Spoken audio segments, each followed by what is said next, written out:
민수기 31장 48절에서 54절 말씀, 구약성경 248쪽입니다. 교독하겠습니다. 군대의 지휘관들 곧 천부장과 백부장들이 모세에게 나아가서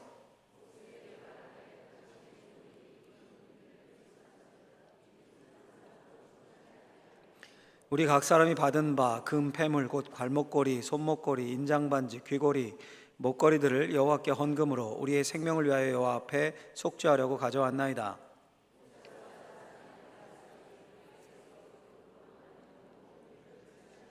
천부장과 백부장들이 여호와께 드린 거제의 금이 도합이 16,750세겔이니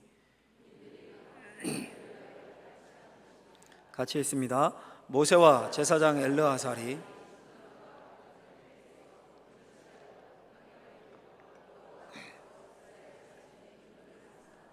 아멘. 기도하겠습니다. 하나님 감사합니다. 지난 6개월 지켜주신 감사하고 또 하나님의 말씀 앞에 세우심도 감사합니다.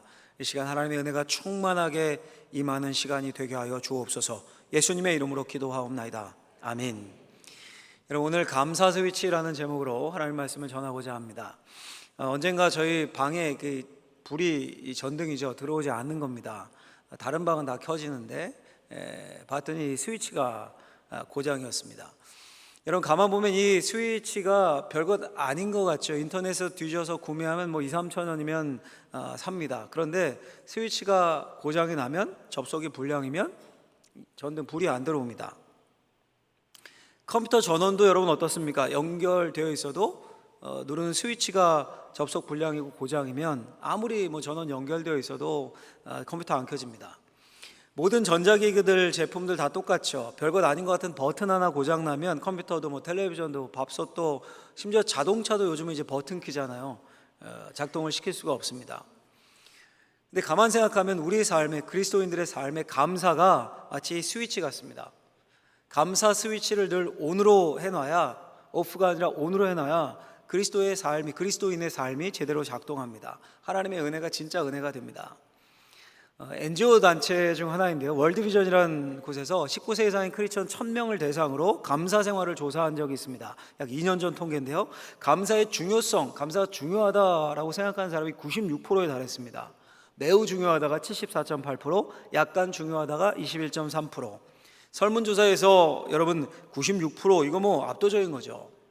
평소에 감사하는 마음을 느낀다라고 답한 비율이 그들 중에서 92%였고 약 40%는 항상 감사하는 마음을 느낀다고 답했습니다.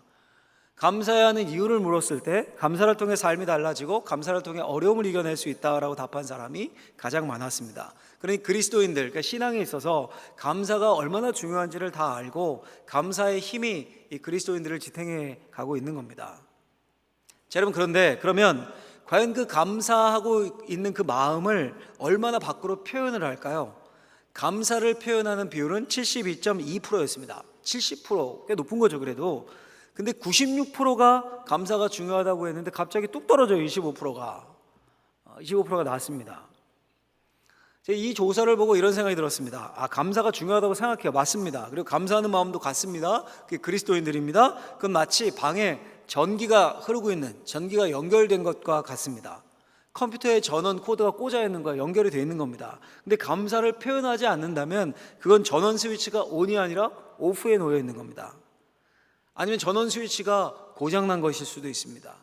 그러니까 감사 스위치를 우리가 온으로 켜야 됩니다. 감사를 표현해야 합니다. 늘 불이 들어오게, 늘 은혜가 흘러가게. 여러분, 오늘 본문을 비유한다면 이스라엘 백성들이 감사 스위치를 온으로 잘 켜둔 그런 이야기입니다.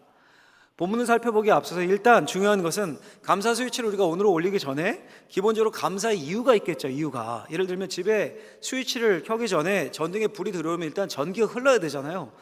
전기가 기본적으로 흐르고 있어야 스위치를 누를 때 접속이 딱 돼서 작동을 하는 거죠. 불이 들어오고. 그 전기에 해당되는 걸 감사의 조건, 감사의 이유, 이렇게 볼 수 있을 것 같아요. 이게 중요한 거죠. 더 중요한 거죠, 그게. 그래서 본문을 통해서 볼 수 있는 감사의 이유, 감사의 바탕, 오늘날 우리에게도 똑같이 적용되는 겁니다. 그걸 먼저 한번 살펴보려고 합니다. 같이 한번 우리 큰 목소리로 해보도록 하겠습니다. 하나님은 자기 사람을 하나도 잃어버리지 않을 하나님은 자기 사람을 하나도 잃어버리지 않을 힘 권능을 가지고 계신다. 이 무슨 말이냐면, 바꿔 말하면 하나님은 자신이 예정해서 택하신 자기 사람들을 끝까지 보호하시고 지키신다는 거예요. 그럴 힘과 능력이 우리 하나님께는 있습니다. 우리가 오늘 읽은 본문은요, 민수기 31장은 이스라엘 백성과 미디안이라는 나라, 미디안이라는 이름의 나라가 있었어요. 전쟁 이야기입니다. 전쟁 이야기. 여러분, 모세 아시죠? 모세 다 들어보셨죠? 이스라엘의 걸출한 지도자였습니다. 근데 모세가 죽기 전에 하나님 모세에게 마지막 사명을 주십니다. 마지막 사명. 31장 1절 2절에 나오는데 이렇게 사명을 주셔요. 여호와께서 모세에게 말씀하여 이르시되 이스라엘 자손의 원수를 미디안에게 갚으라. 그 후에 내가 내 조상에게로 돌아가리라. 내가 내 조상에게로 돌아가리라. 죽는다는 거죠.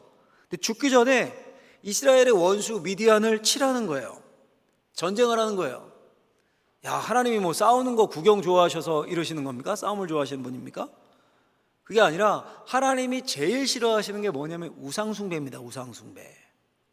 모세가 시내산에 십계명을 받으러 올라갔을 때, 이 사건 아시죠? 십계명을 받으러 올라갔을 때 밑에서는 이스라엘 백성들이 금송아지를 만들어서 우상숭배를 했습니다. 섬겼어요. 그때 하나님이 크게 진노하셨죠. 여러분 생각해 보세요. 산 위에서는 1계명, 나 위에 다른 신을 섬기지 말아라.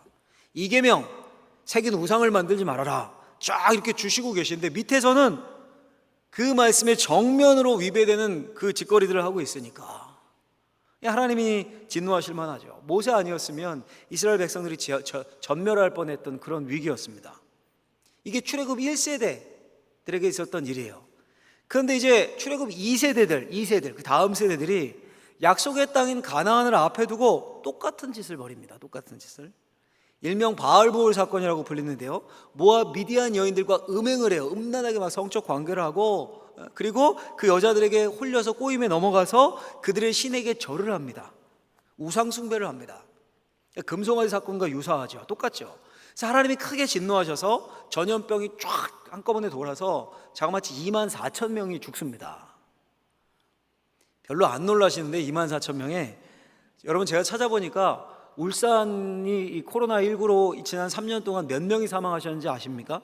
누적 사망자 수가 538명입니다. 6월 10일자 기준으로 3년간 그 난리로 538명이 죽었어요. 이것도 엄청난 거죠. 그렇죠? 우리 교회 성도님들 반이 죽었다. 엄청난 거 아닙니까? 근데 삽시간의 광야에서 24,000명이 죽었습니다. 24,000명. 아마 시체 치우느냐고 뭐 정신이 없었을 겁니다. 근데 그게 미디안의 계략에 따른 우상숭배의 결과였습니다. 그리고 이스라엘은 원수죠. 하나님이 불세출의 리더였던 모세에게 죽기 전에 이 미디안을 치라는 마지막 사명을 주신 거예요. 왜냐하면 놔뒀다가는 가나안에 들어가서 또 우상숭배의 걸림돌이 될까 봐. 그리고 이 전쟁은 말 그대로 성전, 거룩한 전쟁입니다. 우상숭배의 근원을 뿌리 뽑는 성전이었으니까, 하나님이 명령하셨으니까 하나님이 인원도 정해주십니다. 전쟁에 나갈 인원도 각 지파에서 1,000명씩 뽑아서 12,000명, 12,000명을 택해서 보내라라고 하셔요. 여러분 이게 기가 막힌 게요, 5절에 보면 민수기 31장 각 지파에서 1,000명씩 이스라엘 100만 명 중에서 12,000명을 택하여 무장을 시킨지라. 여러분 놀랍죠? 100만 명 중에서 12,000명이에요.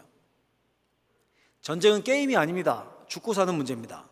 최대한 많이 동원해서 보내도 모자랄 판에 100만 명 중에 11,000명입니다. 1.2% 밖에 안 돼요.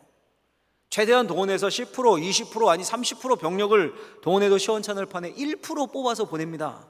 이거 지겠다는 거죠. 하나님 그렇게 명령하십니다. 왜 그렇게 하셨을까? 왜? 기드온과 300용사를 생각하시면 딱 맞을 것 같아요. 그때도 미디안 연합군이었어요. 적이 13만 5천 명이 쫙 모래알처럼 깔렸습니다. 전쟁에 나갈 사람 지원받았더니 이겨야 되잖아, 나라 지켜야 될 거 아닙니까? 몰려들어서 3만 2천 명이 지원했습니다. 그래도 택도 없죠. 13만 5천을 상대해야 되는데. 근데 하나님이 그걸 보시더니 야 너무 많다, 보내라. 돌아가고 남은 사람이 10,000명 남았어요. 근데 야 이것도 많다, 추려라 더. 그래서 300명 남기셨습니다. 왜 그렇게 하신 겁니까? 왜? 승리 후에 야 우리가 이렇게 싸워가지고 이겼어, 자기들이 잘나서 그랬다고 스스로 자랑할까 봐. 야 우리가 32,000명으로 13만 5천 이겼다, 4대1로 싸워 이겼다. 야 나중에 이럴까 봐 하나님이 300명으로 싸우셨어요. 그런 말 안 나오잖아요. 300명으로 싸워 이기면. 오늘 100만 명 중에 1.2%, 12,000명도 마찬가지입니다. 이 전쟁은 하나님의 거룩한 전쟁, 성전입니다. 하나님이 앞장서서 싸우십니다. 그걸 보여주시기 위해 1.2%만 동원합니다. 여러분, 결과가 어땠습니까? 결과가 전쟁에서 끝났어요. 전쟁에서 돌아온 지휘관들이, 군대 지휘관들이 모여서 모세에게 와서 이렇게 보고를 합니다. 우리 48절, 49절 말씀을 같이 한번 읽어보도록 하겠습니다. 시작. 군대의 지휘관들 곧 천부장과 백부장들이 모세에게 나와서 모세에게 말하되 당신의 종들이 이끈 군인을 계수한즉 우리 중 한 사람도 충나지 아니하였기로. 아멘. 여러분, 놀라운 일이죠. 단 한 명의 이스라엘 군인도 죽지 않았대요. 한 사람도 충나지 아니했다. 이게 말이 됩니까, 여러분? 지난 우리가 1년여 그 러시아와 우크라이나의 전쟁의 소식을 계속 듣고 있는데, 그 러시아 우크라이나 전에서 지금까지 사망한 러시아 군인만 6만 명에서 7만 명이랍니다. 실종 부상까지 합치면 약 20만 명에서 25만 명이래요. 동구 인원이 다 다치고 죽고 이런 거예요. 우크라이나 쪽까지 합친다면 뭐 이건 훨씬 많겠죠. 이게 전쟁이에요, 여러분. 이 끔찍한 거. 하다못해 동네 조폭들끼리 싸워도 사상자 납니다. 이런 전쟁인데 한 사람도 충나지 않았대요. 무슨 말입니까? 결국 자세히는 안 나오지만 어떤 방법으로든 하나님이 싸우셨다는 거예요. 하나님이. 그죠? 이스라엘 군인들은 무방비 상태, 하나님이 싸우시고 나서 무방비 상태의 미디안 군인들을 치고 남겨진 전리품을 거뒀다는 말밖에 안 됩니다. 여러분, 놀랍게도 하나님이 앞장서서 싸우실 때는 이런 권능이, 능력이 나타납니다. 홍해에서도 하나님이 싸우셔요. 누구랑 싸우냐면 그때는 애국 군대와 싸우십니다. 이스라엘 백성들은 구경만 하고요, 애국 군대는 홍해 물벽에 갇혀서 몰살을 당해요. 이스라엘 백성 단 한 명 피해도 없었습니다. 그때 모세가 뭐라고 했습니까? 이렇게 선포해요. 너희는 가만히 있어서 여호와께서 너희를 위해 행하시는 구원을 봐라. 역대하 20장에 보면 여호사밧 왕 이름입니다. 남왕국 유다와 모압과 암몬이라는 나라 연합군이 전쟁을 합니다. 그때 여호사밧이 맨 앞에 성가대를 이렇게 구성해서 세워요. 전쟁터 나가는데 성가대가 이게 말이 됩니까? 총알바지도 아니고. 근데 그때도 이런 메시지가 선포됩니다. 역대하 20장 17절 보면 이 전쟁에서는 너희가 싸울 것이 없나니 대열을 이루고 서서 너희와 함께한 여호와가 구원하는 것을 보라. 이스라엘은 전리품만 거두면 됐습니다. 여러분, 하나님이 우리를 대신해서 싸우시면 이런 놀라운 역사가 나타나는 겁니다. 우리가 믿는 하나님은 자신이 선택한, 자신의 택하신 자신의 자녀 백성을 한 명도 잃어버리지 않을 권능과 힘을 가진 분이셔요. 예수님도 이렇게 말씀하셨습니다. 요한복음 6장에 보면 나를 보내신 이의 뜻은 내게 주신 자 중에 내가 하나도 잃어버리지 않고 마지막 날에 다시 살리는 이것이니라. 성부 하나님이 예수님께 위임하셨어요. 뜻을 전달하셨어요. 예수님께 속한 자 중에 한 명도 잃어버리지 말라고. 그게 하나님의 뜻이었고 예수님은 성실하게 그 일을 수행하십니다. 그래서 예수님이 어떻게 하십니까? 요한복음 13장 보면 이렇게 말씀하셔요. 세상에 있는 자기 사람들을 사랑하시되 어떻게 해요? 끝까지 사랑하시니라. 끝까지 사랑하셔서 지키신다는 거예요. 택한 우리를 사랑하시되 끝까지 사랑하십니다. 세상 모두 날 버려도 예수님은 우리를 버리지 않으십니다. 세상 그 무엇도 나를 지키지 못하지만 예수님은 나를 지키십니다. 여러분, 여전히 우리는 이 땅에서 전쟁 중입니다. 영적 전쟁 중입니다. 세상의 풍조와 공중의 권세 잡은 자와 악한 세력들과 싸웁니다. 여러분, 이때 우리는 누구의 힘을 의지해야 합니까? 내 힘이요? 아니, 하나님의 권능을 의지해야 합니다. 예수님의 약속을 붙잡아야 되는 겁니다. 하나님은 절대 우리를 버리지 않으십니다. 예수님이 우리를 사랑하시다 어떻게 해요? 끝까지 사랑하시는 거예요. 아까 우리 성가대 부른 찬양처럼 마지막 그때에 천국 가게 하소서. 그때까지, 끝까지. 자, 여러분, 설교를 준비하면서요, 어릴 때 자주 불렀던 이 찬양이 자꾸 떠올랐습니다. 혹시 아십니까? 내 하나님은 크고 힘있고 능히 있어 못할 일 전혀 없네. 내 하나님은 크고 힘있고 능히 있어 못할 일 전혀 없네. 끝에 이게 중요해요. 이렇게 쳐야 되는데. 어릴 때 주일학교 나오신 분들 같이 한번 후렴 불러보죠. 해볼까요? 저 산들도 그의 것, 골짜기도 그의 것, 별들도 그의 솜씨. 내 하나님은 크고 힘있고 능히 있어 못할 일 전혀 없네. 할렐루야. 정말 하나님이 크고 힘있고 능히 있어 못할 일 전혀 없는 것을 믿으십니까? 그분이 내 하나님이심을, 여러분들의 사랑하심을 믿으십니까? 그럼 쫄지 마십시오. 세상에 겁먹지 마십시오. 하나님의 권능이 우리의 삶에 나타나길 기대하고 간절히 사모하며 기도하십시오. 상반기 우리 인생을 지키신 하나님께서 하반기 하나님의 권능이 저와 여러분들의 삶을 지켜가고 저와 여러분들의 삶 가운데 나타나길 예수님의 이름으로 축원합니다. 축원합니다. 두 번째로요, 그 하나님의 권능 앞에 우리의 태도 같이 한번 읽어보겠습니다.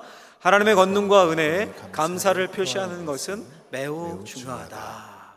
어떻게 해야 된다고요? 감사를 표시해라. 한마디로 하면 감사 스위치를 온으로 올리라는 겁니다. 다른 말로 하면 감사를 표현하라는 겁니다. 감사는 표현입니다. 미디안과의 전쟁에 나갔던 지휘관들이 돌아왔습니다. 49절에 보면 군인을 계수한 즉 이런 표현이 나옵니다.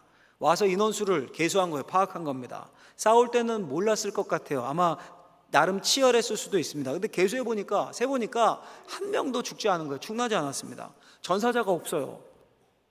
전쟁인데 얼마나 놀라운 일입니까? 실수로라도 맞아 죽을 수 있는 판인데 찔려 죽을 수 있고. 근데 그 은혜를 자기들끼리 야 이러네 대단하네 그리고 속으로 삼킵니까? 모세에게 나와서 감사를 표현합니다. 보고합니다. 48절 49절 같이 한번 다시 읽어보겠습니다. 군대의 지휘관들 곧 천부장과 백부장들이 모세에게 나와서 모세에게 말하되 당신의 종들이 이끈 군인을 계수한즉 우리 중 한 사람도 충나지 아니하였기로. 아멘. 자기들끼리 감사하는 게 아니라 모세에게 나와서 표현을 해요. 말을 합니다. 보고를 합니다. 감사를. 그리고 감사의 예물까지 드립니다. 뒤에 보면 하나님의 은혜의 권능을 깨닫자 감사 스위치를 켠 거예요. 여러분 이게 얼마나 중요한지 모릅니다. 감사는 표현입니다. 표현할 때 더 큰 축복이 주어지는 겁니다.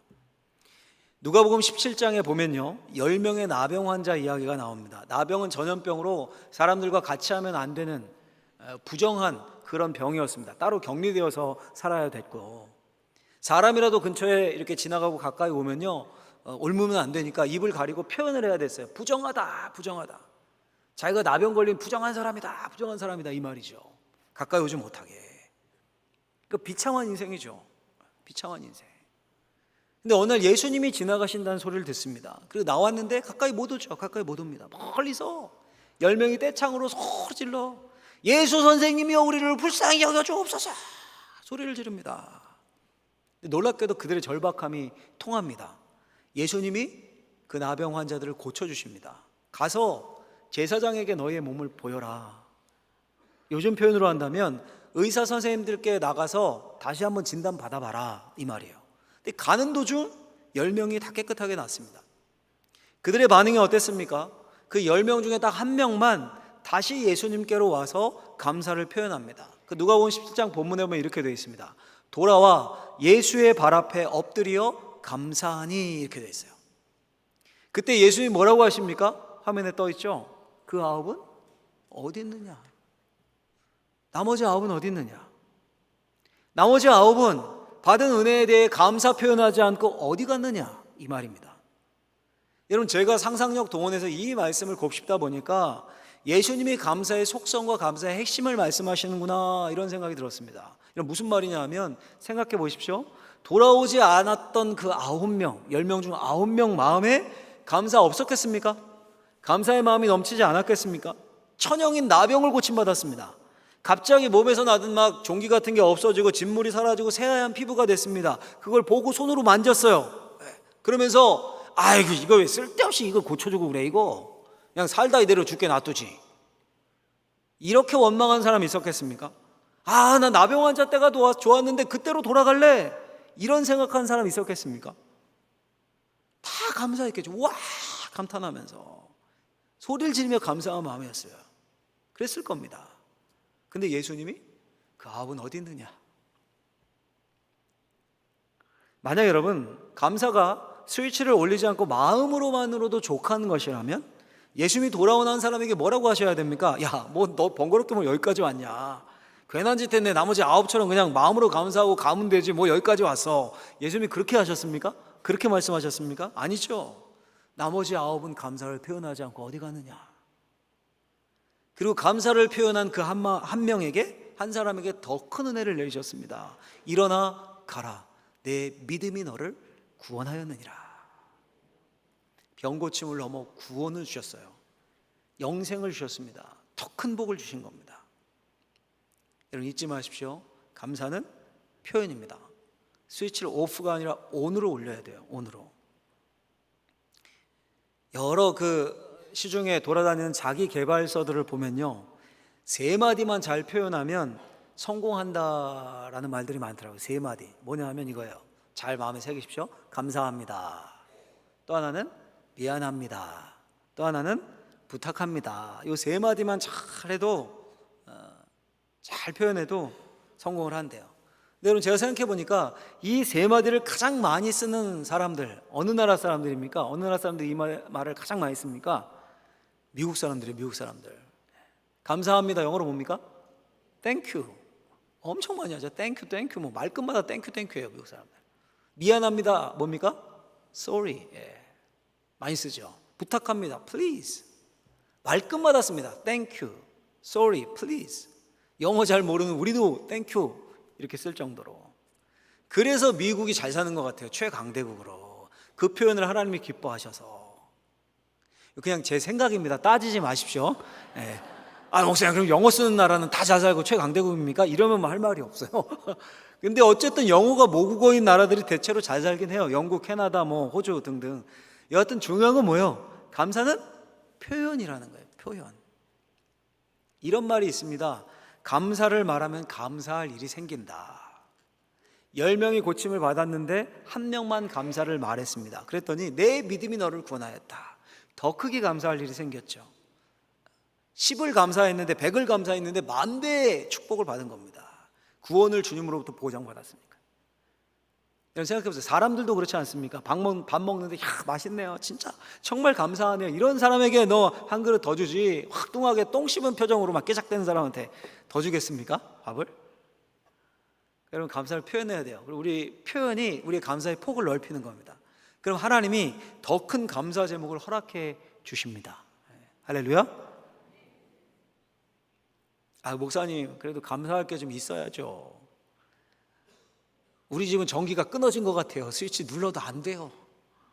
나도 나병 환자처럼 중병, 암 뭐 이런 거 고쳐주시면 100만 번이라도 감사하겠습니다. 이렇게 물을 수 있겠죠. 이에 대해 하나님이 찬송시로 답을 주셨어요. 찬송시로 429장 세상 풍파 너를 흔들어라는 찬양 후렴에 보면 이렇게 되어 있어요. 세상 모든 풍파 너를 흔들어 약한 마음 낙심하게 될 때 내려주신 주의 복을 세어라. 주의 크신 복을 내가 알리라. 무슨 말입니까? 세상 풍파에 시달려 낙심이 됩니다. 건강검진 받았는데 암이랍니다. 갑자기 실직 통보를 받았습니다. 아이가 대학 입시에서 떨어졌습니다. 원망 불평거리가 넘쳐납니다. 연약한 마음이 낙심됩니다. 그때 뭐라고 합니까? 의식적으로 그동안 하나님께서 주신 복을 세어보라는 거예요. 하나님의 권능이 이날까지 지금까지 어떻게 날 지켜왔는지 헤아려 보라는 거예요. 그러면 뭘 알게 됩니까? 주의 크신 복을 알게 된다는 거예요. 지금 닥친 이 하나의 문제보다 더 큰 은혜가 내 삶에 깔려 있음을 알게 된다는 거예요. 그때 더 깊고 더 순수한 감사가 터져 나옵니다. 주님, 그럼에도 불구하고 감사합니다. 날 구원하셨음에 감사합니다. 그리고 우리 입에서 감사의 표현이 터져 나옵니다. 그게 뭡니까? 찬양이에요. 찬양. 영혼 깊은 곳에서 울려 터지는 감사 표현입니다. 감사가 마음과 입술을 지배해서 더 큰 복으로, 더 큰 감사로 이런 삶이 되시기를 예수님의 이름으로 축원합니다. 축복합니다. 마지막 세 번째로 그 감사 표현은 어때야 되냐? 같이 한번 세 번째 읽어보겠습니다. 감사의 표현은 할 수 있는 모든 최선을 드리는 것이다. 감사의 표현은 최선을 드리는 거예요. 우리가 할 수 있는. 분명 감사는 표현입니다. 일단 말로 표현해야 돼요. 땡큐, 감사합니다. 입에 달고 살아야 합니다. 표현해야 돼요. 근데 그 표현이 말로만 그쳐서는 안 됩니다. 진짜 감사는 행동으로 나타납니다, 여러분. 사랑도 그렇지 않습니까? 남녀가 사랑하면 처음 나타나는 게 말로 표현되는 거예요. 말로. 전화 자주 하죠? 대화하죠? 보고 싶다고 그러고 사랑한다고 문자하고 동시에 뭐가 나타납니까? 행동이 따라옵니다. 그 표현이. 돈을 씁니다. 시간을 씁니다. 상대방을 향해 움직이고 뭔가를 자꾸 줍니다. 그게 진짜 사랑이죠. 남자가 만날 때마다 입으로만 사랑한다고 그러고 문자로는 사랑한다고 하는데 받아먹기만 해요. 커피 한 잔 안 사고. 그리고 돈 꺼달라고 그래요. 맨날 만나면. 행동이 안 따라요. 그럼 위험한 거죠. 그거는 사기꾼 제비족일 확률이 높아요. 감사도 그렇습니다. 표현인데 입으로만 아니요. 그 표현은 입술의 표현을 넘어서 가진 것을 드리는 거예요, 여러분. 오늘 본문 보십시오. 전쟁에서 승리하고 돌아와서 인원을 셌어요. 계수했습니다. 한 사람도 충나지 않았어요. 사상자가 없어요. 와서 모세에게 고백합니다. 와, 놀랍습니다.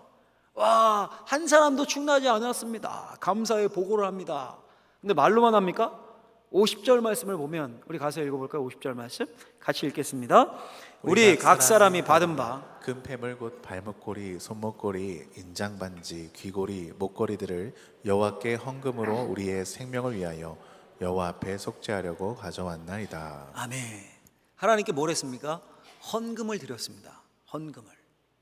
돈을 드렸습니까? 보니까 어떤 사람은 발목걸이, 어떤 사람은 손목걸이, 어떤 사람은 반지, 귀걸이, 목걸이. 무슨 말이에요? 정형화된 돈을 드린 게 아닙니다. 각자 받은 바 그대로 드렸습니다.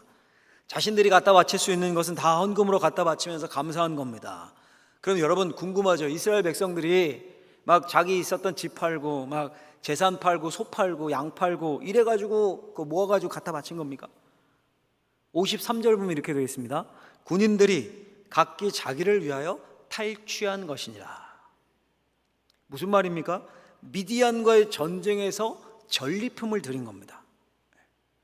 누구를 위해서요? 자기를 위해서 탈취했어요. 자기를 위해서 전리품을 거뒀어요.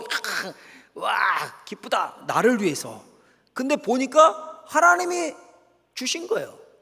그래서 자기를 위해서 탈취해서 모았는데 어떻게 한 거예요? 그걸 다 하나님께 드린 거예요. 전쟁에서 승리도 주시고 덧붙여 보너스로 물질도 주셨습니다. 처음엔 욕심이 생겼어요. 자기를 위해서. 야, 이거 갖다 어디다 쓰지? 야, 이걸로 뭐 할 수 있는데? 야, 집 바꿀 수 있는데 뭐 할 수 있는데? 그런데 생각해보니까 이거 하나님이 주신 거네. 그 주신 그대로 하나님이 평소보다 더 많이 주셨으니까 욕심 부리지 않고 자기를 위해서 처음엔 거뒀는데 그걸 감사함으로 하나님 앞에 드립니다. 드려요. 여러분, 제가 이 말씀을 읽는데 그 작년에 그 하늘나라 가셨죠. 소천하신 수영로 교회 정필도 목사님, 원로 목사님이신 정필도 목사님이 떠올랐습니다. 몇 번 이제 목회자들을 모아놓고 이렇게 소그룹으로 몇 명 모여서 이렇게 간담회식에 강의를 들은 적도 있고 또 이렇게 막 하는 사람들이 모여서 강의를 들은 적도 있고 한 서너 번 정도 제가 들은 것 같아요. 서너 번 이상을. 근데 꼭 이 말씀을 하시더라고요. 꼭 매번 들었던 것 같아요. 서너 번, 네 번, 한 번도 빠지지 않고. 왜 목회자들의 큰 고민 중 하나가 예배당 건축 아닙니까? 예배당 건축. 예배당이 없는 교회도 많고 또 예배당이 낡은 교회들도 고민을 하고 또 성도님들이 원하기도 하고 리뉴얼, 리모델링을 해야 될 일도 있고. 근데 정필도 목사님이 항상 예배당 건축을 말씀하시더라고요. 말씀하시면서 수영로 교회 목회하셨던 경험을 들면서 이런 말씀을 하셨어요. 목사님들, 교회 건축할 때 절대 빚져서 하지 말아요. 그럴 필요 없어요. 뭐 성도들한테 얼마여라 작정 이것도 하지 말아요. 그것도 필요 없어요. 일단 기도부터 해요. 기도부터. 한 1년 2년 기도부터 해. 그냥 아무것도 하지 말고 기도만 하래요. 온 성도님들이 다 기도해야 돼요. 그리고 선포하세요. 하나님이 주시면 헌금하라고, 안 주시면 하지 말라고. 주시면 헌금하라고, 대신 주셨는데 꿀꺽 삼키지 말라고. 주시면 꼭 감사로 드리라고. 뭐 집 팔아서 드리 이렇게 하지 말고 자기가 생각한 것 이상으로 하나님 뭔가 주시면 그거 드리라고 하나님 앞에. 본인이 그렇게 건축을 하셨대요. 수영로 교회를 여러 번 세우셨대요. 근데 한 번도 빚진 적이 없으시다는 거예요. 뭐 생각지도 않았는데 이렇게 생겼어요 하고 목사님 가져오고 막 이렇게. 제가 몇 번 들으니까 야, 참 귀한 말씀이다 이런 생각이 들었어요.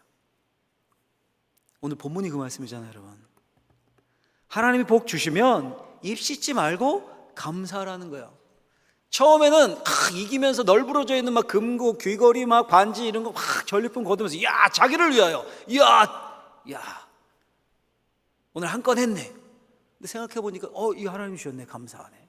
그냥 그거 더 주신 것 감사함으로. 없는데 뭐 집 팔아서 뭐 이렇게 하는 게 아니고 주시면 드리라는 거예요. 복 주시면 드리라는 거예요.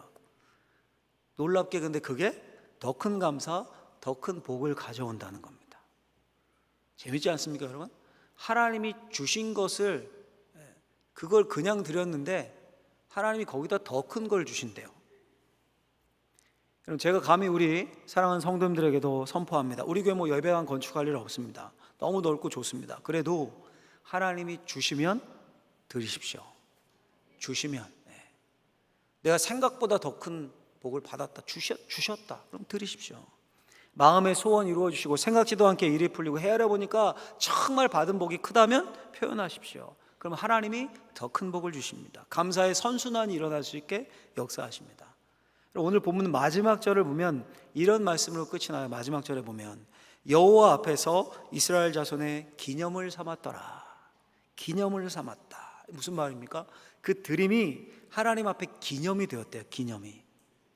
무슨 말이에요, 여러분? 이스라엘 백성이 하나님이 주셔서 감사헌금을 드릴 수 있었잖아요. 근데 그것이 큰 기억이 됐다는 거예요. 그들 앞에서. 그들의 인생이 이스라엘 역사에 큰 기억이 됐다. 그뿐입니까? 하나님이 그걸 기억하셨다라는 의미도 됩니다. 그러니까 놀라운 축복이죠. 감사의 스위치를 켜고 감사를 표현했을 때 주시면 하나님께 감사를 드리시고, 그러면 하나님이 그것을 기억하시고 더 큰 감사를 허락해 주실 줄로 믿습니다. 하나님이 우리를 6개월 동안 지키셨습니다. 예배 자리에 앉게 하셨어요. 이제 앞으로 6개월 하나님이 더 큰 감사를 허락해 주실 것을 믿으며 하나님 앞에 감사하며 찬양하며 하나님 바라보며, 하나님 절대 내 영혼을 놓지 않으시고 나를 지키십니다, 이 믿음으로 나아간다면 우리가 생각했었던 것 이상의 은혜를, 생각했던 것 이상의 복을 하나님이 더해 주실 줄로 믿습니다. 그런 놀라운 은혜 받는 하반기 되시길 예수님의 이름으로 축원합니다. 기도하겠습니다. 하나님 감사합니다. 생각해 보건대, 헤아려 보건대 우리 입술에서 나올 것은 감사와 찬양뿐입니다. 더 큰 감사 드릴 수 있는 하나님의 복된 인생들, 복된 사람들 되게 하여 주옵소서. 예수님의 이름으로 기도하옵나이다. 아멘.